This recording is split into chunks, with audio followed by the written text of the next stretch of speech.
Bismillah ar-Rahman ar-Rahim. Principal staff officers, honorable families of Shuhada, distinguished guests, ladies and gentlemen, Assalamu alaikum wa rahmatullahi wa barakatuh. It is my profound privilege and honor to attend the first commemoration ceremony of Marshal. On this special occasion, I thank all the distinguished guests for joining us today.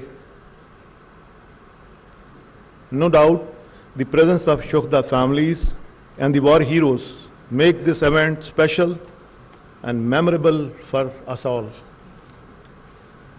Ladies and gentlemen, Operational Marshal has great significance in the history of Pakistan Air Force, as indeed our country. After the Pahalgam incident, India immediately blamed Pakistan without evidence and announced some immature and hasty measures which created hostile environment. On the other hand, the government of Pakistan and its leadership also condemned this incident and offered our full cooperation in its impartial investigation. However, considering the escalatory statement of Indian leadership and growing military hype, the defense forces of Pakistan promptly undertook necessary safeguards with highest operational readiness. Immediately, Pakistan Air Force declared highest level of alert, enhancing full spectrum surveillance to ensure complete observation of enemy moves. Ladies and gentlemen, to thwart any hostile intent, Pakistan Air Force maintained a strong defensive counter-air posture through launching of multiple cap day in and out. We also did time scrambles and round-the-clock surveillance through airborne early warning radar and through our integrated air defense system. Alongside, Pakistan Air Force deployed, integrated, and operationalized its multi-domain assets all across in shortest possible time to counter any aggression which was evident. IF transport fleet flew over 550 sorties to support large-scale forward deployments of its fleet and offensive weapon system, whereas Pakistan Air Force was observing each and every Indian Air Force move that was being undertaken. Indian Air Force effort to conceal its preparedness and assets were denied through bold counter moves by Pakistan Air Force. Pakistan Air Force undertook aggressive preparatory exercises and deployment in north, south, and center. Predominantly in first phase, we started to deploy towards south with an aim to, pull out the Indian aircraft which was, deployed somewhere in Ambala and Gwalior, and that was their main punch. I'm referring to the Rafale aircraft. While most of their aeroplanes like Su-30, Mirage 2000 were deployed starting from Srinagar, Avantipur, Ambala, Adampur, Jamnagar, Sirsa, Bathinda, Nalia, Bhuj, and all areas, except the Rafale aircraft, which was deployed initially in Hashimara, then moved to Ambala, and then subsequently this entire package was moved to Gwalior. And this was one of their tactics to, hide their main force. But because of the PF very aggressive posture toward the south and center, we managed to pull them, and then they started to deploy these aircraft from front to north to south areas. This forced the Indian Air Force to reconfigure and redeploy itself, therefore revealing their posture. At the same time, Pakistan Air Force concealed own deployments, strategy through deception, electronic emission, multiple redeployment, and unpredictable pattern of operation. This all ensured that the adversary remained oblivious of our plans.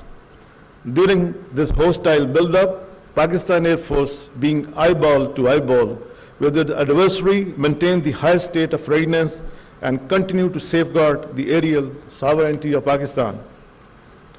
Till the wee hours of 7th May 2025, when enemy decided to launch his massive attack comprising multiple packages of high-tech aircraft all across our border from north to south.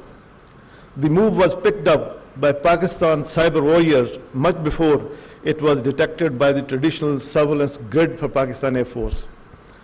Pakistan Air Force scrambled formation of J-10 and F-16 aircraft to form up strong defensive counter-air with backup of J-17 aircraft. PF Cyber Force launched its offensive targeting Indian communication hubs, power grids, and transport infrastructure, as you have seen in the montage also, causing massive power disruption in different Indian states and key military installation. Degradations of communication forced Indian Air Force to fall back on its SATCOM connectivity, especially towards the northern sector. This multi-domain interplay severely degraded Indian Air Force capability to operate as an integrated network force. What follows was the largest and longest BVR versus BVR engagement in the history of air combat. Despite being outnumbered, ladies and gentlemen, Pakistan Air Force fought aggressively, denying enemy the opportunity to enter into our airspace. The enemy was compelled to stay at a distance from our borders. In desperation, Indian Air Force launched its weapon from a stand of ranges while staying within its own territory. Immediately, these high-speed projectiles were picked up by our sensors.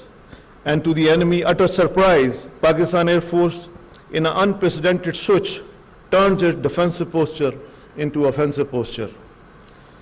Pakistan Air Force valiant pilots started targeting enemy top-line fighter aircraft. Within minutes, multiple Rafale jet, Su-30 MKI, Mirage 2000, MiG-29, and multi-million-dollar unmanned system were shut down. This devastating blow shocked the enemy, and Indian Air Force was not seen in air for the remaining part of the conflict. When adversary resorted to other domains of unmanned system, it also met the same fate. Out of dozens drones launched on Pakistan, none was able to return home. Our killer drones, hypersonic missile, and long-range weapon struck 16 enemy air bases within a span of about 8 to 10 hours. Key military installation, BrahMos site, critical command and control center, and 2 of its prized S-400 batteries was neutralized. While Indian Air Force was off the skies with complete air dominance, Pakistan Air Force continued pounding the enemy target all across. The adversary was shocked by the Pakistan Air Force aggressive attack, campaigns against its main bases, and key installation all across sectors. At the core of this success was Pakistan Air Force homegrown kill chain that seamlessly integrated all our operational element into single formidable force package. We employed the element of cyber, electronic warfare, and space along with long-range vectors, unmanned aerial system, killer drones, and loitering munitions. For the first time in the history of air warfare, PF conducted full-spectrum, multi-domain operation.